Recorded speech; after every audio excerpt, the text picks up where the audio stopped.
Hello friends, स्वागत है आपका मेरे इस YouTube channel future SUP technical power. और मैं लकी सर आज आप लोगों को बताने जा रहा हूं कि स्कॉलरशिप का एफिडेविट आप कैसे बनाते हैं। स्कॉलरशिप में जो छात्र द्वारा दे हलफनामा बनाया जाता है वो हलफनामा का फॉर्मेट कैसा होता है, वो हलफनामा किस प्रकार से बना सकते हैं आप, उसमें क्या क्या डिटेल फिल की जाती है, वो सारे पॉइंट मैं अपने इस वीडियो में क्लियर कर दूंगा। तो यहाँ पर आप एक देख पा रहे हैं, यहाँ पर एक फॉर्मेट आपको दिखाई दे रहा है, ये स्कॉलरशिप के एफिडेविट का फॉर्मेट है। यहाँ पर सबसे ऊपर आप लिख दीजिएगा समक्ष। यहाँ पर देखिए आप लिखा हुआ है ये समक्ष, और उसके बाद में लिखा है संस्थाध्यक्ष जिला समाज कल्याण अधिकारी जो उचित हो। इस तरीके से आप इसमें लिख देंगे। इसको लिखने के बाद में यहाँ पर आप लिखेंगे मैं के बाद यहाँ पर आपको एक खाली जगह दिख रही है। यहाँ पर खाली जगह में आप क्या करेंगे कि अपना नाम लिखेंगे। ये स्टूडेंट फिल करेगा, मैं उसी के अकॉर्डिंग बता रहा हूं। तो यहाँ पर मैं के बाद यहाँ पर आप अपना नाम टाइप करेंगे, नाम लिखेंगे। उसके बाद में लिखा है पुत्र पुत्री श्री, यहाँ पुत्र पुत्री पत्नी श्री। तो यहाँ पर आप यदि लड़की हैं, मैरिड हैं, तो आप अपने पति का नाम लिखेंगे। या यदि अनमैरिड है, कोई लड़का है, तो यहाँ पर आप अपने पिताजी का नाम लिखेंगे। उसके बाद में लिखा है जो ग्राम, ग्राम के बाद खाली जगह यहाँ पर दी हुई है, इस खाली जगह में आप अपने ग्राम का नाम लिखेंगे। यदि आप सिटी में रहते हैं तो आप अपने नगर का नाम लिखेंगे। उसके बाद में लिखा है मोहल्ला, मोहल्ला के बाद यहाँ पर आपको खाली जगह दिखाई दे रही है, तो यहाँ पर खाली जगह में आप मोहल्ला लिख देंगे। जैसे आप रहते हैं, मान लीजिए मोहल्ला आपको नहीं पता है, नियर अबाउट ऐसे लिख सकते हैं, लेकिन यदि आपको नहीं पता है तो सबसे बढ़िया होगा आप पोस्ट ऑफिस लिख दीजिए। यहाँ मोहल्ले में आप पोस्ट ऑफिस लिख दीजिए। और उसके बाद लिखा है जनपद, तो जनपद में आपका जो जनपद लगता हो वो आप लिख दीजिए। कानपुर नगर, कानपुर देहात, जो भी हो उसके अकॉर्डिंग आप लिख दीजिए। का निवासी हूं, शपथ पूर्वक निम्नलिखित बयान करता करती हूं। क्या शपथ पूर्वक निम्नलिखित बयान करता करती हूं? यहाँ पर इसका सबसे पहला नंबर पॉइंट दिया हुआ है, यह है कि मैं ग्राम, यहाँ पर फिर से बोल रहा है, तो वैसे ही आप ग्राम में अपने ग्राम का नाम लिख दीजिए, या आप जिस नगर में रहते हैं वहां का नाम आप लिख दीजिए। उसके बाद मोहल्ला, मोहल्ला में वैसे ही आप अपने पोस्ट ऑफिस को डाल सकते हैं। उसके बाद तहसील, तहसील आपकी जो भी लगती हो वो तहसील आप लिख दीजिएगा, और जिला आप लिख करके उसके बाद यहाँ पर लिखा है उत्तर प्रदेश का मूल निवासी हूं। यहाँ पर उत्तर प्रदेश लिखा हुआ है, तो जरूरी नहीं आप उत्तर प्रदेश लिखिए, आप जहां से हो, उत्तराखंड के हो, आप पश्चिम बंगाल के हो, जहां के भी हो वो आप लिख दीजिए, वहां का मूल निवासी हूं। उसके बाद में लिखा है मेरा आधार कार्ड संख्या। यहाँ पर आधार कार्ड संख्या के लिए ये एक कॉलम दिया है, यहाँ पर आप अपना आधार कार्ड संख्या लिख दीजिएगा। आधार कार्ड संख्या लिखने के बाद में लिखा हुआ है निवास प्रमाण पत्र, यहाँ पे लिखा है निवास प्रमाण पत्र संख्या। उसके बाद ये खाली जगह दी है, तो यहाँ पर आप अपने निवास प्रमाण पत्र संख्या डाल देंगे। तो जो भी आपका डोमिसाइल सर्टिफिकेट बना होगा उसमें जो पड़ा होगा संख्या, वही संख्या आप डालेंगे यहाँ पर। उसके बाद में यहाँ पर लिखा है निवास प्रमाण पत्र समक्ष अधिकारी द्वारा प्रदत्त संलग्न है। तो आपको एक निवास प्रमाण पत्र भी, जो भी आप स्कॉलरशिप का फॉर्म भर रहे हैं, तो स्कॉलरशिप का फॉर्म भरते समय आप निवास प्रमाण पत्र संलग्न करेंगे। तो निवास प्रमाण पत्र वहां पर संलग्न है, वो आप यहाँ पर बता रहे हैं। इसके बाद में इसका दूसरे नंबर का पॉइंट है, यहाँ पर आप देख पा रहे हैं, यह है कि मैं उत्तर प्रदेश राज्य में निर्दिष्ट, निर्दिष्ट के बाद खाली जगह दी है। खाली जगह में आप क्या भरेंगे, जैसे आप लिखा है निर्दिष्ट जाति का हूं, तो आप किस जात के हैं, जैसे आप ओबीसी हैं तो आप ऐसे ओबीसी लिख दीजिए। और कोष्टक बना करके आप जो भी है, जैसे अहिर हैं तो आप ऐसे अहिर लिख दीजिए, आप ऐसे इस तरीके से कोष्टक बंद कर दीजिए। आप जो भी जाति के हैं, जैसे आप मान लीजिए कि आप एससी में आते हैं, आप एससी लिख दीजिए ऐसे, और फिर ऐसे कोष्टक बना के आप जो भी हो, जैसे आप चमार हैं तो आप ऐसे चमार लिख दीजिए। इस तरीके से आप जो भी हैं उसके अंतर्गत वो आप लिख दीजिए, वो आपके अकॉर्डिंग यहाँ पर फिल कर देंगे। तो वहां पर लिखा है जाति का हूं, उसके बाद में लिखा हुआ है यहाँ पर जाति प्रमाण पत्र संख्या। यहाँ पर जाति प्रमाण पत्र संख्या, जो भी आपका जाति प्रमाण पत्र में संख्या पड़ी हो, प्रमाण पत्र संख्या, वो आप यहाँ पर डाल देंगे। उसके बाद लिखा है तहसील द्वारा प्रदत्त जाति प्रमाण पत्र संलग्न है। तो आप उनको बता रहे हैं कि मेरा जो तहसीलदार द्वारा जाति प्रमाण पत्र बना हुआ है वो मैंने उसकी कॉपी इसमें संलग्न कर दी है।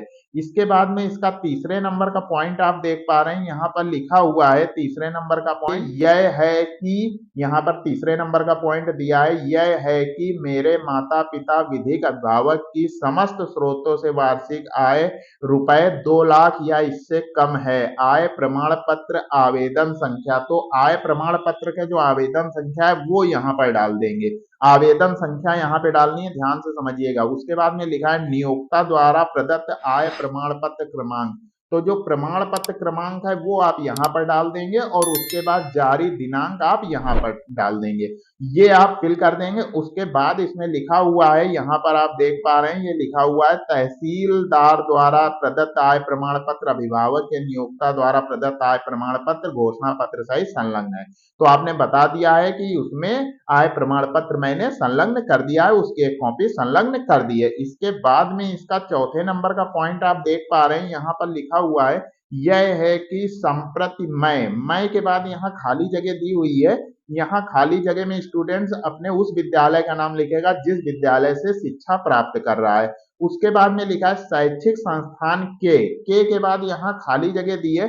यहाँ खाली जगह में आप जो भी, जैसे आप बीटेक कर रहे हैं, बीए कर रहे हैं, बीएससी कर रहे हैं, वो आप यहाँ पर भर दीजिएगा पाठ्यक्रम में। उसके बाद में यहाँ खाली जगह दी है, इसमें आप जिस वर्ष, जैसे आप फर्स्ट ईयर है, सेकेंड ईयर है, थर्ड ईयर है, तो आप अपने अकॉर्डिंग यहाँ पर फिल कर देंगे। वर्ष में संस्थागत छात्र के रूप में अध्ययनरत हूँ। फिर उसके बाद लिखा संस्था, फिर ये खाली जगह दी है, खाली जगह में आप लिखेंगे अपने विश्वविद्यालय का नाम, जैसे छत्रपति साहू जी महाराज विश्वविद्यालय, जैसे आप कोई भी, जैसे इलाहाबाद का है प्रयागराज महाविद्यालय, इस तरीके से आपका जो भी महाविद्यालय हो उस विश्वविद्यालय के नाम बोर्ड में मान्यता प्राप्त है, विश्वविद्यालय का नाम लिखेंगे आप लोग, ध्यान से समझिएगा। जो भी आपकी यूनिवर्सिटी का नाम है वो आप यहाँ पर लिख देंगे। उसके बाद में यहाँ पर इसका 5वें नंबर का पॉइंट ये दिया हुआ है, इसमें लिखा है यह है कि मैंने उक्त विश्वविद्यालय ऑब्लिक बोर्ड के पंजीयन हेतु आवेदन कर दिया है। पंजीयन प्रमाण पत्र प्राप्त होने पर संस्था को ससमय उपलब्ध करा दिया जाएगा। मतलब इसमें अभी आप बता रहे हैं कि आपका इनरोलमेंट नंबर नहीं मिला है। यदि इनरोलमेंट नंबर मिला है तो ये लिखने की जरूरत नहीं है। इसके बाद में इसका जो 6वें नंबर का पॉइंट है वो आप देख लीजिएगा, यहाँ पर लिखा हुआ है यह है कि मैंने पिछली परीक्षा, फिर खाली जगह यहाँ पर दिया है, यहाँ पर आप पिछली परीक्षा जिस सन में उत्तीर्ण किए हो वो सन आप डाल दीजिएगा। जैसे कुछ लोगों का गैप होता है तो जो गैप से पहले आपने जब उत्तीर्ण की थी वो आप यहाँ पर डाल देंगे। गैप के संबंध में अलग से प्रमाण पत्र औचित्य सहित प्रस्तुत है, यहाँ पर लिखा हुआ है परीक्षा प्रमाण पत्र की प्रति संलग्न है।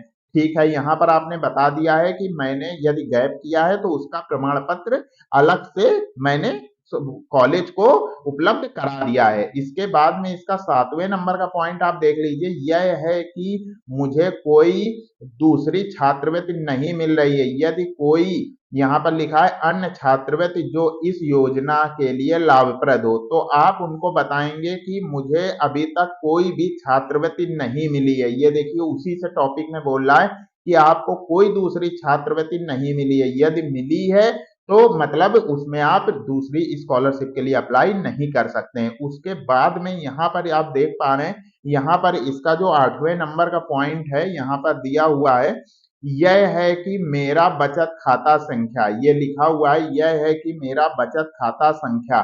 फिर यहाँ पर बचत खाता संख्या का मतलब अकाउंट नंबर आप लिख देंगे। उसके बाद में लिखा है बैंक, तो यहाँ आप अपने बैंक का नाम लिख देंगे। उसके बाद के शाखा, तो आपकी क्या शाखा है वो आप यहाँ पर लिख देंगे। आपकी जो भी ब्रांच हो वो आप लिख दीजिएगा यहाँ पर। जो भी, जैसे कि यशोदा नगर, गोपाल नगर, वो ब्रांच अलग अलग होती है, तो जहां पर जो ब्रांच हो वो आप लिख दीजिएगा, आपके पासबुक में लिखी होती है। में खुला हुआ है, यहाँ पर लिखा हुआ है में खुला हुआ है जिसका आईएफएससी कोड, तो आईएफएससी कोड जो भी हो वो आप यहाँ पर फिल कर देंगे। जो भी आपका आईएफएससी कोड हो आपके बैंक पासबुक में लिखा होगा। उसके बाद में यहाँ इसका 9वें नंबर का पॉइंट आप देख लीजिए, यहाँ पे 9 नंबर में लिखा हुआ है यह है कि उक्त संस्था द्वारा मुझे प्रवेश दिया गया है। उक्त शपथ पत्र में 1 से 9 तक में वर्णित सभी तथ्य सही एवं पूरी संपूर्ण जानकारी में है। इसमें कोई भी तथ्य छिपाया नहीं गया है। ईश्वर हमारी मदद करे, ऐसा आप इसमें ऐसे एफिडेविट में लास्ट में आप लिख दीजिएगा। उसके बाद में यहाँ पर ये नीचे दिया गया है, आप लोग देख लीजिए यहाँ पर सपति के हस्ताक्षर मतलब स्टूडेंट अपने सिग्नेचर करेगा, यहाँ पर स्टूडेंट अपना पूरा नाम लिखेगा, यहाँ पर स्टूडेंट के पिताजी का नाम और यहाँ पर स्टूडेंट अपना एड्रेस लिख देगा। इस तरीके से एक नॉर्मल एफिडेविट आप बना सकते हैं। तो मैं ऐसे ही आप लोगों की मदद करता रहता हूँ। आप लोगों की स्कॉलरशिप में भी मैंने मदद की थी, पिछले साल भी मैंने स्कॉलरशिप में मदद की थी। जिसकी स्कॉलर नहीं आई थी उसको कैसे स्कॉलरशिप लाना है वो सारी जानकारी मैंने आपको वीडियो बनाकर बताया था। तो ऐसे ही आप लोग हमसे जुड़े रहिए। यदि आपने चैनल को सब्सक्राइब नहीं किया तो जल्दी से सब्सक्राइब कर दीजिए और बेल आइकन जरूर प्रेस कर दीजिएगा, क्योंकि जिससे आने वाले नए वीडियो की अपडेट आपको मिलती रहे। और मैं अपने सारे वीडियो पब्लिक नहीं करता हूँ, कुछ वीडियो में प्राइवेसी लगाकर पोस्ट करता हूँ, तो मेरे वो वीडियो वही लोग देख सकते हैं जिसने मेरा चैनल सब्सक्राइब किया हो। तो यदि आपने मेरा चैनल अभी तक सब्सक्राइब नहीं किया है तो जल्दी से सब्सक्राइब कर दीजिए और बेल आइकन जरूर प्रेस कर दीजिएगा, जिससे आने वाले नए वीडियो की अपडेट आपको मिलती रहे। तो मिलते हैं एक नए वीडियो में एक नई जानकारी के साथ, तब तक के लिए best of luck, goodbye, धन्यवाद, जय हिंद।